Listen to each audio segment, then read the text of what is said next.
আয় আমার সাথে। ওয়েট, তার আগে এই পাউডারগুলো চেহারায় ভালো করে মেখে নে। একটা পাউডারের কোটা ওদের দিকে এগিয়ে দিয়ে লিলি ও রাইমা একবার পাউডারের কোটার দিকে আর একবার আরিয়ার দিকে তাকাচ্ছে। ওরা ঠিক বুঝতে পারছে না আরিয়ার কি করতে চাচ্ছে। তাড়াতাড়ি মাখ তোরা, আমাকে পরেও দেখতে পারবি। আরিয়া ওর চেহারায় ইচ্ছামতো পাউডার মাখলো, সাথে লিলি ও রাইমাকেও মেখে দিল।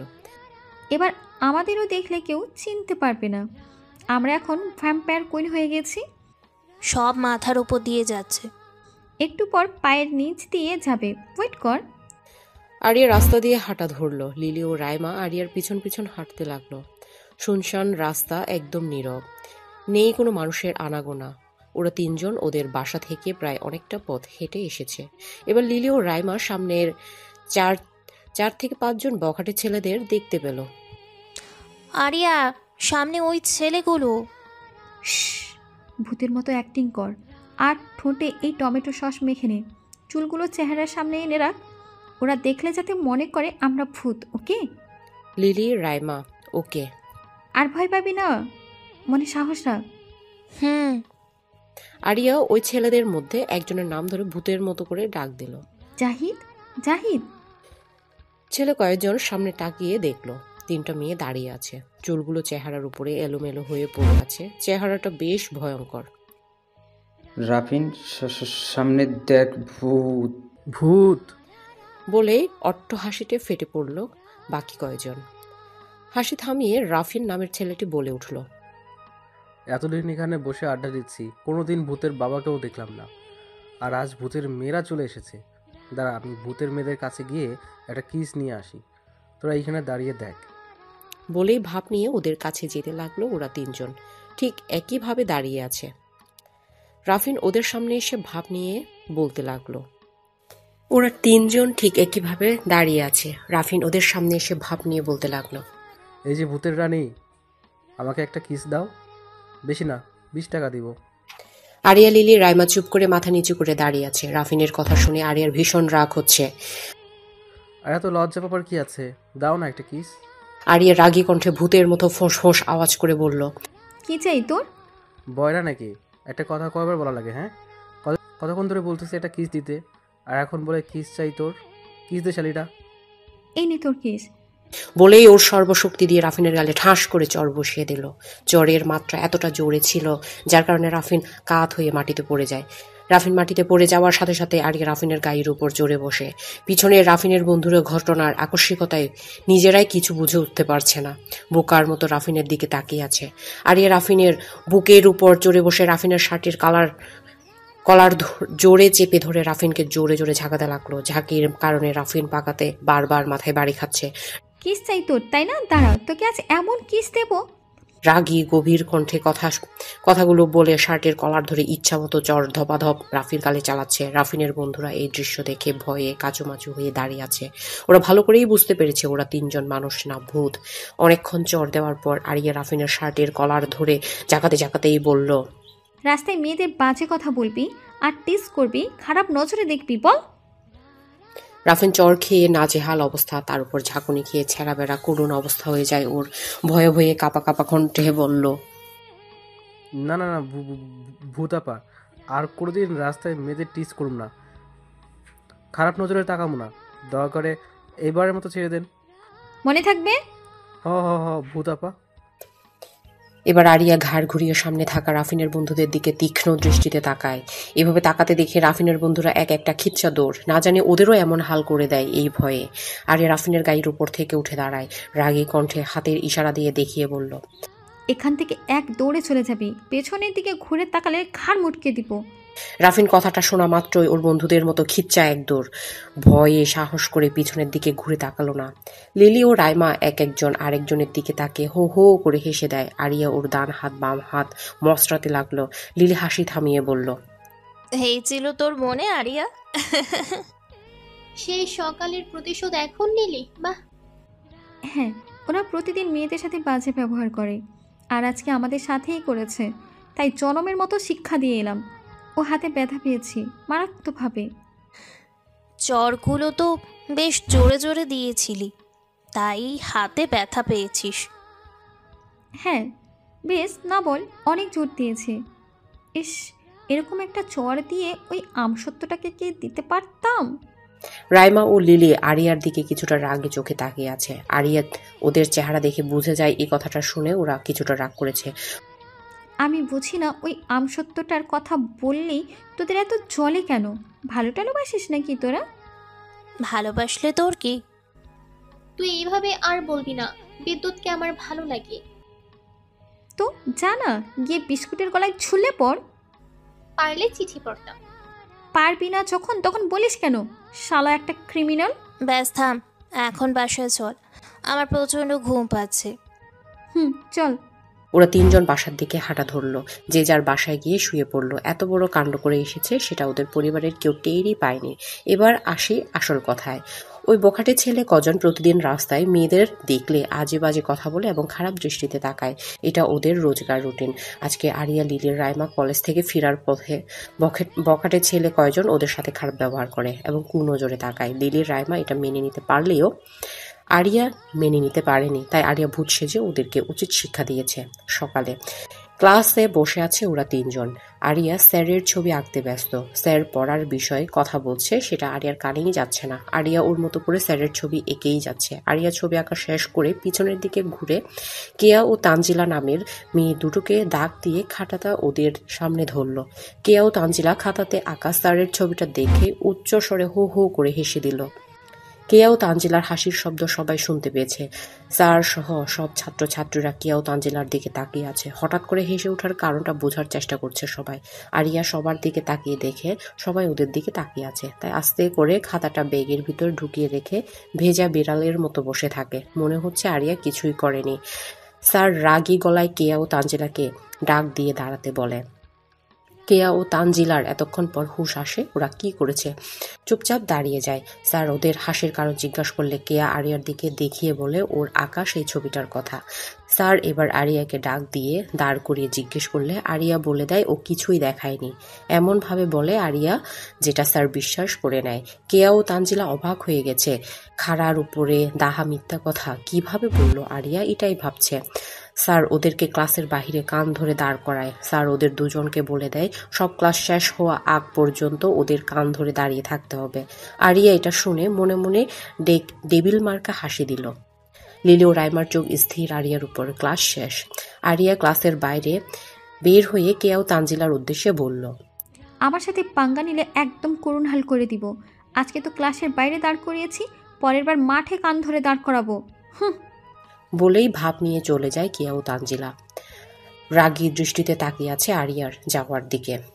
কেয়া ও তানজিলা আরিয়া, লিলি, রাইমার নামে অন্য মেয়েদের কাছে আজে বাজে কথা বলেছিল, আর এর কারণ হচ্ছে ওরা তিনজন কলেজের টপার। এটা ওদের দুজনের সহ্য হয়নি, তার জন্য ওদের বদনাম গেয়ে বেড়াতো। আরিয়া এটা জানতে পেরে অন্য ছাত্রছাত্রীদের কাছ থেকে ওদের সবার সামনে এভাবে অপমান করে। আরিয়া, লিলি, রাইমা ক্যান্টিনে গিয়ে বসলো।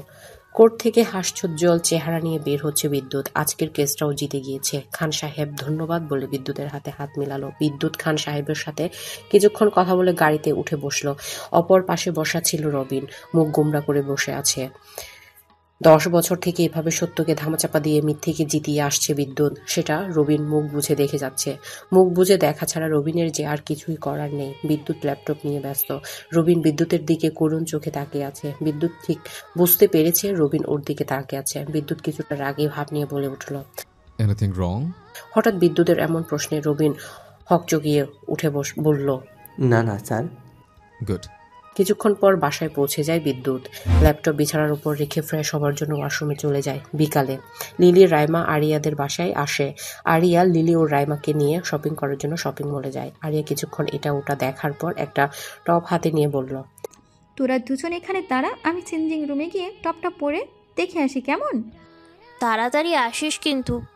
ওকে।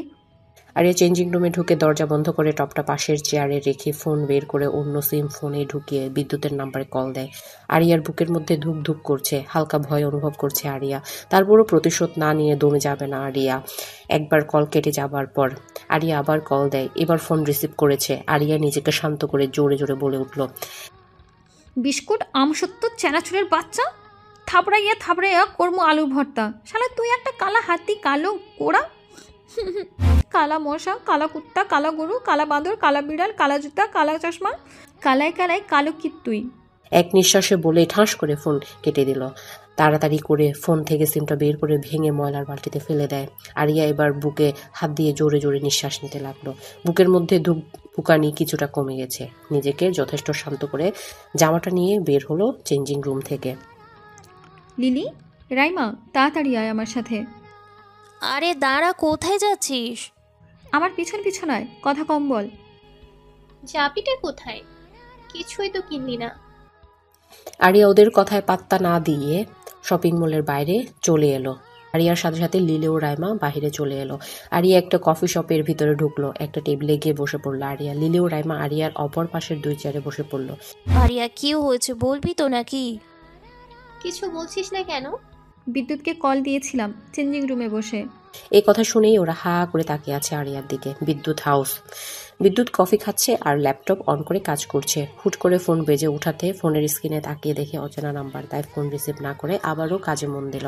পরের বার ফোন বেজে উঠাতে বিরক্তি নিয়ে রিসিভ করে লাউড স্পিকারে দিল। অপর পাশ থেকে মেয়েলি কণ্ঠে গালাগালি শুনে বিদ্যুৎ অবাক হয়ে যায়। মন দিয়ে মেয়েটির গালিগুলো শুনতে লাগলো। প্রথমে প্রচণ্ড রাগ হয় বিদ্যুতের। তারপর যখন মেয়েটি গালাগালি শেষ করে ফোন কেটে দেয় তখন বিদ্যুৎ গভীর চিন্তায় মগ্ন হয়ে যায়। মেয়েটির গালির গতি অনেক ফাস্ট ছিল, তাই বিদ্যুৎ ঠিক বুঝতে পারেনি। চোখ বন্ধ করে মেয়েটির গালাগালিগুলো সাজাতে লাগলো। হুট করে হো হো করে উঁচু স্বরে হেসে উঠল বিদ্যুৎ। রুমের চারপাশে বিদ্যুতের হাসির ধ্বনি দেয়ালের এপাশ ওপাশ বাড়ি খাচ্ছে। হাসি থামিয়ে বিদ্যুৎ একা একা বলতে লাগলো, হাই ক্রেজি গার্ল, তুমি আমার নামটি এভাবে সাজিয়েছ? তোমাকে তো আমি খুঁজে বের করবই। রবিন, রবিন। রবিন নিচের রুম থেকে বিদ্যুতের ডাক শুনে উপরে চলে আসে। রবিন, জি স্যার বলুন। লাস্ট ডায়াল কল একটা নাম্বার আছে, এটা লোকেশন ট্রেস করে আমাকে জানাও। Okay sir. চলে যেতে নিলে বিদ্যুৎ থামিয়ে দেয়। ওরা আর শোনো, তো তুই বিদ্যুৎকে আবার কল দিয়েছিলি? কেন কল দিয়েছিলি? প্রেম আলাপ করতে। দেখ আরিয়া, যা করেছিস করে ফেলেছিস, এখন আর পাগলামি করিস না। বিদ্যুৎ যদি একবার জানতে পারে ওকে কল দিয়ে বিরক্ত করা মেয়েটি তুই, তাহলে তুই শেষ। ওই চুপ থাক। আমি ওই আমসত্ত্বকে ভয় পাই না। সত্যি ভয় পাস না? কেডা বলেছে ভয় পাই না? ভয় তো পাই। না না, আমি ভয়টাই পাই না। তোর চেহারা দেখে তো মনে হচ্ছে তুই খুব ভয় পেয়ে আছিস। সময়ের সাথে সাথে তুইও কানা হয়ে গেছিস, তাই ভুল দেখেছিস। আচ্ছা এখান থেকে চল এখন। কফি শপ থেকে বাসায় চলে আসে। বাসায় আসার পর পথে সেই বখাটে ছেলে কজনকে দেখতে পায়। এখন ওরা আর কোনো মেয়েকে ডিস্টার্ব করে না এবং বাজে কথাও বলে না। উচিত শিক্ষা হয়েছে ওদের। পরের দিন আরিয়া পাপ্পিকে বিস্কুট খাওয়াচ্ছিল। পাপ্পি কিছুক্ষণ বিস্কুট খেয়ে আরিয়ার কাছ থেকে মারিয়ার রুমে চলে যায়। ঠিক সেই সময় আরিয়ার রুমে লিলি ও রাইমা প্রবেশ করে। লিলি বিছানায় বসে আরিয়ার হাতের বিস্কুটের প্যাকেটটা থাবা দিয়ে নিয়ে বলে, একা একা খাচ্ছিস? দিয়ে খেতে হয় জানিস না? বলেই একটা বিস্কুট বের করে খেতে লাগলো। আরিয়ার বাচ্চা বুঝে না কিছু। আচ্ছা বিস্কুট খেতে খেতে বলল, আসলেই রে, আমি কিছুই বুঝি না, তোরাই সব বুঝিস। তাই তো আমার পাপ্পির বিস্কুট খাচ্ছিস। খা, বেশি করে খা, মন ভরে খা, পেট ভরে খা, সাথে আঙ্কেলদের নাম ভুলিয়ে খান। লিলি ও রাইমা আরিয়া মুখে পাপ্পির বিস্কিট কথাটা শুনেই থু থু করে সব বিস্কিট মুখ থেকে ফেলে দিল। দৌড়ে ওয়াক করতে করতে ওয়াশরুমে চলে গেল। আরিয়া ওদের অবস্থা দেখে হাসতে হাসতে বিছানায় গড়াগড়ি খাচ্ছে। লিলি ও রাইমা ওয়াশরুম থেকে বের হয়ে আরিয়ার দিকে রাগে চোখে তাকিয়ে আছে। ব্রেকিং নিউজ, শেষ পর্যন্ত ক্ষুধা মেটাতে 2 যুবতী মেয়ে কুকুরের বিস্কুট খেয়ে তাদের ক্ষুধা মেটালো। আজকের গরম গরম তাজা মজার খবর। আরিয়া, কাজটা ঠিক করলি না। ওই, আমি একবারও বলেছি আমার পাপ্পির বিস্কুট খাতো না?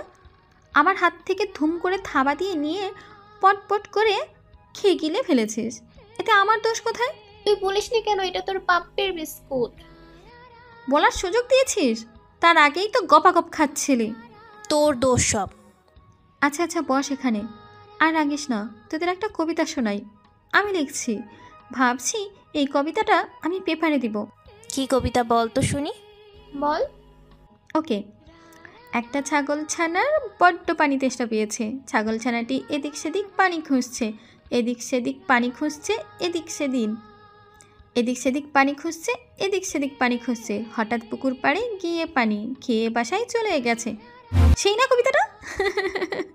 বা আরে আল্লাহ, রাইমা আমারে ধর, আমার মাথা ঘুরতেছে। মাথায় হাত দিয়ে। তুই আমারে ধর, আমার বমি বমি লাগতেছে। বাহ, তোরা আমার কবিতা শুনে প্যারানেট হয়ে গেছিস? প্যারানেট কি? আরে প্রেগনেন্ট। প্যারানেট এটার নিক নাম দিচ্ছি। ও আল্লাহ, আল্লাহ গো, কই তুমি? রাইমা ধপাস করে বিছানায় শুয়ে পড়ল। আরিয়া মাথা চুলকাতে লাগলো।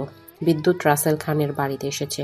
রাসেল খানের বাড়িতে আজ বড় করে পার্টির আয়োজন করা হয়েছে। বিদ্যুতের গাড়ি এসে থামলো রাসেল খানের বাড়ির সামনে। বিদ্যুৎ ও রবিন গাড়ি থেকে নেমে বাড়ির ভিতরে প্রবেশ করলো। রাসেল খান বিদ্যুৎকে দেখে এগিয়ে এসে বলল, ওয়েলকাম বিদ্যুৎ আরিয়ান চৌধুরী, ওয়েলকাম।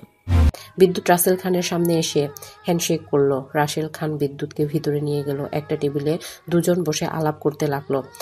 বিদ্যুৎ, তোমাকে আবারও ধন্যবাদ, আমার কেসটা তুমি জিতিয়ে দিয়েছো তার জন্য।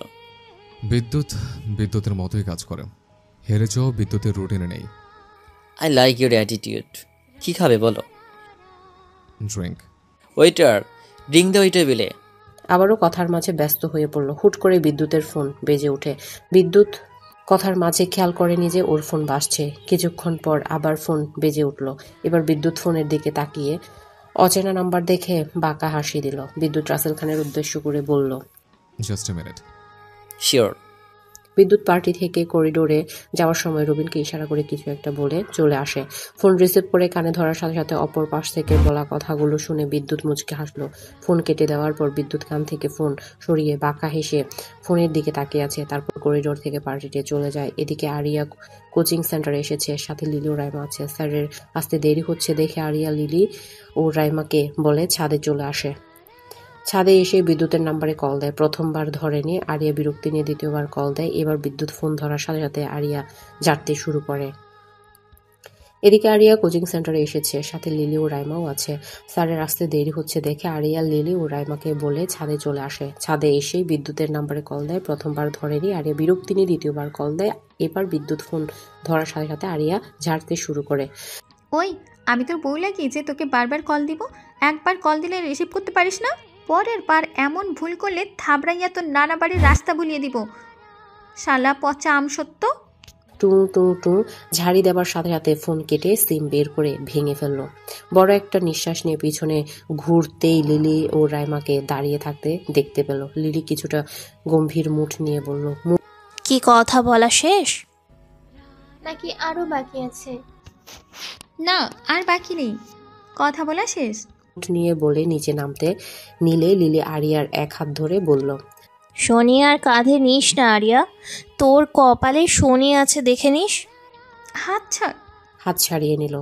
আমাকে জ্ঞান দিতে আসবি না, সামনে কি হবে সেটা তোরাও দেখতে পাবি। বলেই নিচে চলে যায়। আরিয়াকে বুঝিয়ে লাভ নেই। কবে যে মেয়েটা একটু সিরিয়াস হবে। পরের দিন আরিয়া, লিলি, রাইমা কলেজ থেকে ফেরার পথে একটা মেয়ে ওদের সামনে এসে দাঁড়ায়। মেয়েটি মডার্ন ড্রেস পরা, গায়ের রং ফর্সা, চোখে কালো সানগ্লাস পরা ছিল। আরিয়া মেয়েটির দিকে ভ্রু কুচকে তাকিয়ে জিজ্ঞেস করলো, কিছু বলবেন কি? ইয়েস। কি বলবেন বলুন। মেয়েটি তার সাইড ব্যাগ থেকে একটা ম্যাগাজিনের বই বের করে ওদের সামনে ধরলো। এই যে আমাদের ব্লু রেড ক্লাব, আমরা নতুনে এই ক্লাবটি খুলেছি, তাই সবাইকে আমাদের ক্লাবে ইনভাইট করছি। প্রথম 20 জনকে আমরা ফ্রিতে টিকিট দেব। আপনাদের এই টিকিট 3টি দিলাম, নিলে খুশি হব। 3টি টিকিট ব্যাগ থেকে বের করে ওদের সামনে ধরলো। মেয়েটির কথা শুনে ওরা হা করে তাকিয়ে আছে। ওরা এতটুকু বুঝতে পেরেছে মেয়েটি একটা নাইট ক্লাবের কথা বলছে। টিকিট নিবে কি নিবে না সেটাই ভাবতে লাগলো ওরা 3 জন। মেয়েটি ওদের 3 জনকে এভাবে তাকিয়ে থাকতে দেখে মৃদু হেসে বলল, কি হলো, আমাকে বিশ্বাস করতে পারছেন না? আরে আমিও তো আপনাদের মতো একজন মেয়ে। নিন এই টিকিট 3টি। আরিয়ার হাতে টিকিট 3টি দিয়ে বলল, আজকে রাতে 10টায় আপনারা চলে আসবেন, আমি আপনাদের জন্য ওয়েট করব। খুব মজা করবে একসাথে, ঠিক আছে? বাই। তাই বলেই মেয়েটি আর 1 মিনিটও দাঁড়ালো না, সোজা হেঁটে চলে গেল। ওরা 3 জন ঠিক একইভাবে দাঁড়িয়ে আছে, সব ওদের মাথার উপর দিয়ে গেছে। আরিয়া টিকিটের দিকে তাকিয়ে বলল, এটা কি স্বপ্ন নাকি? আরিয়ার হাতে একটা চিমটি দিল। আউচ! হারামি, চিমটি দিলি কেন? এটা স্বপ্ন না সত্যি? তার মানে ক্লাবের টিকিট এখন আমার হাতে। ইয়ে, আজকে রাতে ক্লাবে যাব, কি মজা কি মজা। রাস্তার মধ্যে ডান্স করতে লাগলো। আরিয়া, তোর এই জঙ্গলে ডান্স বন্ধ কর, আশেপাশের লোকজন দেখলে বেহুশ হয়ে যাবে। ওর আজকে ক্লাবে যাব, আমার অনেক খুশি লাগতেছে। দেখ আরিয়া, ওই দাঁড়া, রাস্তার মধ্যে কিছু দেখতে পারবো না, বাসায় গিয়ে যা দেখার দেখাস। আরিয়া একটু সিরিয়াস হও। হেই মেয়েটাকে আমার মোটেও ঠিক মনে হচ্ছে না, কোনো একটা ঘাপলা আছে এর মধ্যে। এখন কত্তা বের হবে, সবে কাপলা বের হয়েছে, পরে বালতি, হাতা, খুন্তি, লাঠি, তারপর আমার ঠ্যাঙ্গাটাও বের হবে। আরিয়া, তোরা রাস্তার মধ্যেই শুরু হয়ে গেছিস, তোদের নিয়ে পারি না আর। তুমি কত ভালো তাই না, সাদুর ঘরে কদু। রাইমার উদ্দেশ্যে ঢং করে বলল। রাইমা চোখ বড় বড় করে তাকিয়ে আছে আরিয়ার দিকে। আল্লাহ, ও আল্লাহ, আমারে উঠাই নেও। আমি ঠেলা ধাক্কা দিয়ে উঠিয়ে দিই। লিলির রাগে ফোঁস ফোঁস করতে করতে চলে যেতে লাগলো। রাইমাও চলে যেতে লাগলো লিলির সাথে। আরে দাঁড়া, কই যাস? ক্রিং ক্রিং ক্রিং। হ্যালো স্যার, কাজ হয়ে গেছে। ভেরি গুড, তোমার পেমেন্ট এসে নিয়ে যাও। Okay sir. কেন তোরা যেতে চাইছিস না? গেলে কি তোদের জাতপাত, মান সম্মান, নাম কাম সব চলে যাবে? চুপ কর। দেখ আরিয়া, ওই মেয়েকে আমার ভালো মনে হচ্ছে না। আর এত মানুষ থাকতে আমাদের তিনজনকে এই ক্লাবের টিকিট কেন দিল? তুই হয়তো ভুলে গেছিস ওই মেয়েটা কি বলেছে। 20 জনকে ওরা ফ্রি টিকিট দিবে বলেছে, তার মধ্যে আমরা 3 জনও চিপাই পড়ে গিয়েছিলাম, তাই হয়তো আমাদেরকে দিয়েছে। তারপরও একটা ডাউট থেকেই যায়। ডাউটকে নীল ডিব্বায় ভরে সাইডে রাখ। এখন বল যাবে কি না? যাব না আমি। আমিও যাব না। আমার সাথে তোরা এইসব কেমন করিস? আমি কখনোই ক্লাবে চাইনি, এখন একটা চান্স আছে যাবার, সেটাও তোরা যেতে যাচ্ছিস না। নটাঙ্কি সালি। আরিয়া আরো জোরে জোরে কান্না করতে লাগলো এই কথা শুনে। বেশি করে কান্না কর, তারপরও রাজি হব না। আল্লাহ, আমার দুঃখ কেউ বোঝে না, আমি এই জীবন আর রাখবো না। ছাদ থেকে লাফ দিবি নাকি বিষ খাবি, কোনটা? আরিয়া ভালো করেই বুঝে গেছে কান্নার নাটক করলে হবে না, অন্যভাবে ওদের মানাতে হবে। প্লিজ, তোদের সামনে হাত জোর করে বলছি, চল না প্লিজ। গেলে কি দিবি? আচ্ছা, আমারটা আমাকেই ফেরত দেওয়া হয়েছে, কি নিবি? বিদ্যুৎকে আর কল দিয়ে চালাবি না, প্রমিস কর। কি প্রমিস কর। প্রমিস না করলে যাব না। আচ্ছা আচ্ছা, বিদ্যুৎকে আর কল দিয়ে চালাবো না, প্রমিস। ঠিক আছে, যাবি তো? হ্যাঁ। ইয়া 1 ঘন্টার বেশি থাকবো না, ওকে? আচ্ছা আচ্ছা। রাত 10টা। আরিয়া, লিলি, রাইমা চুপি চুপি ঘর থেকে বের হয়ে বাসার বাহিরে চলে আসে। একসাথে হয়ে সোজা হাঁটতে লাগলো। ওরা 3 জন কালো রঙের জিন্স প্যান্ট আর সাদা টি শার্ট পরেছে। একটা সিএনজি নিয়ে ব্লু রেড ক্লাবের উদ্দেশ্যে যেতে লাগলো। আরিয়া মনে মনে অনেক খুশি, কিন্তু লিলি ও রাইমার মনে ভয় কাজ করছে। কিছুক্ষণের মধ্যে ওরা ক্লাবে পৌঁছে যায়। ভাড়া মিটিয়ে ক্লাবের ভিতরে প্রবেশ করলো ওরা। লাউড স্পিকার বক্সের গান শুনে আরিয়া সেই লেভেলের খুশি, সবার সাথে তাল মিলে ডান্স করতে লাগলো। লিলি রাইমা পাশে দাঁড়িয়ে আছে। আরিয়া ওদের হাত ধরে টেনে ডান্স করতে বলল। লিলি ও রাইমা আরিয়ার সাথে তাল মিলিয়ে একসাথে ডান্স করতে লাগলো। কিছুক্ষণ ডান্স করার পর হয়রান হয়ে যায় ওরা 3 জন। সেখানে পাতানো সোফায় গিয়ে ধপ করে বসে পড়ে। অনেক হয়রান হয়ে গেছি। আমিও। আচ্ছা, সেই মেয়েটিকে কোথাও দেখতে পাচ্ছি না। আছে হয়তো কোথাও। আচ্ছা, আমার সাথে একটু ওয়াশরুমে চল না। এই রাক্ষসনি, কোনো জায়গায় গেলেই ওর ওয়াশরুম চাপে।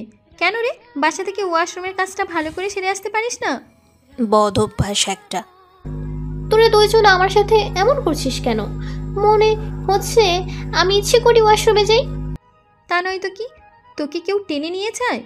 আসলাম কতক্ষণ হয়েছে, তার মধ্যেই। থাম, আর বলার দরকার নেই, যাবি কিনা বল। চল। লিলি বিরক্তি নিয়ে রাইমার সাথে ওয়াশরুমে যেতে লাগলো। ওয়াশরুম থেকে এসে সোফায় বসার পর ওরা 3 জন খেয়াল করলো আশেপাশে কোনো মানুষজন নেই, অথচ কিছুক্ষণ আগেও ওরা ছেলে মেয়েদের ডান্স করতে দেখে গিয়েছে। লিলি অবাক হয়ে বলল, কি রে, সবাই কই গেল? কেমনে বলবো, ক্লাব বন্ধ হয়ে গেছে নাকি? এত তাড়াতাড়ি তো বন্ধ হবার কথা নয়, নিশ্চয়ই কোনো গন্ডগোল আছে, তাড়াতাড়ি চল এখান থেকে। উঠে চলে যেতে নিলে পিছন থেকে একটি ছেলের কণ্ঠের স্বর শুনতে পায় ওরা। থেমে গিয়ে পিছনে ঘুরে তাকাবার সাথে সাথে ভয়ে ওদের গায়ের লোম দাঁড়িয়ে যায়। ওদের সামনের সোফায় বিদ্যুৎ হাতে ড্রিঙ্কের গ্লাস নিয়ে পায়ের উপর পা উঠিয়ে বসে আছে। এত তারা কিসের? সবে তো এলে তোমরা। আরিয়া, লিলি, রাইমা এখনো সেখানে ঠায় দাঁড়িয়ে আছে।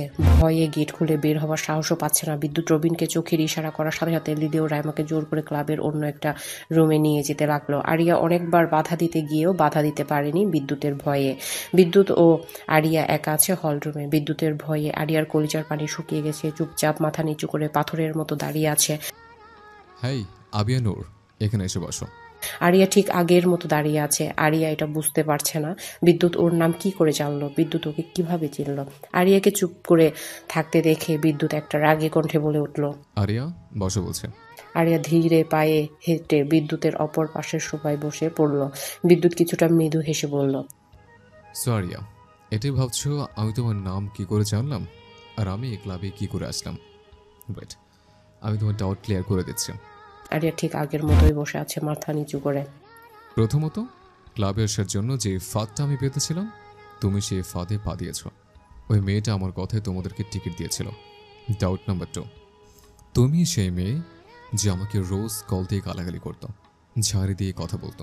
আরিয়া এই কথা শুনে মাথা তুলে বিদ্যুতের দিকে চোখ বড় বড় করে তাকায়। আরিয়া অবাক হয়ে গেছো না আরিয়া? তুমি একজন লয়ারের সাথে গেম খেলেছ। তোমার গেমে তুমি নিজে ফেসে গেছো। প্রথম দিন তুমি যখন আমাকে কল করে আমার ঘুম ভাঙিয়ে দিয়ে আমার সাথে ঝাড়ি দিয়ে কথা বলেছ, বিশ্বাস করো তখন যদি তোমাকে সামনে পেতাম না তাহলে একদমই খুন করে ফেলতাম। বাট ইউ লাকি বেঁচে গেছো। দ্বিতীয়বার যখন কল দিয়েছিলে, কে যারা বলেছিলে, ও হ্যাঁ, আমাকে থাপড়িয়ে ভর্তা বানাবে, আমি কালায় কালকিত। এই কথা শুনে খুব রাগ হয়েছিল, বাট খুব হাসিও পেয়েছিল। দ্বিতীয়বার কি বলেছিল, আমি তোর বউ না যে তোকে বারবার কল দিব। তারপরের বড় একই থাপ্পড়ের কথা বলেছিলে, রাইট? ঠিক আগের মতোই চোখ বড় বড় করে বিদ্যুতের দিকে তাকিয়ে আছে। মনে মনে ঢুক গিলেই যাচ্ছে এতক্ষণ। এবার প্রশ্ন হলো, তুমি সেই মেয়ে কিভাবে বুঝলাম আর তোমাকে কিভাবে খুঁজে পেলাম? প্রথম দিন তুমি আমাকে থাপ্পড় দেবার কথা বলেছিলে। দ্বিতীয়বার যখন কল দিয়েছ তখনও সে একই থাপ্পড়ের কথা বলেছিলে। তখনই আমার ডাউট হয় তোমাকে নিয়ে, কেননা আমি এখন পর্যন্ত কোনো মেয়ের গায়ে হাত তুলিনি। অ্যাট ফার্স্ট তুমি সেই মেয়ে ছিলে যাকে আমি ফার্স্ট থাপ্পড় মেরেছিলাম। তৃতীয়বার যখন তুমি আমাকে কল দিয়েছিলে তখন আমি পুরো শিওর ছিলাম তুমি সেই কলেজের মেয়েটি। আর আমার লোকেরা তোমার লাস্ট কলের লোকেশন ট্রেস করে, তখনই তোমার সেই কোচিং সেন্টারে পৌঁছে যায়। আর তোমাকেও তোমার বান্ধবীদের ছাদে দেখতে পায়, তবে তোমাদের ছাদে নয়, অন্য ছাদে গিয়ে দূরবীন দিয়ে দেখে তোমাদেরকে। তারপর আর কি, তোমার সম্পর্কে আমি সব খোঁজখবর নেই। তারপর আমার প্ল্যান অনুযায়ী এখন তুমি আমার সামনে। Doubt clear?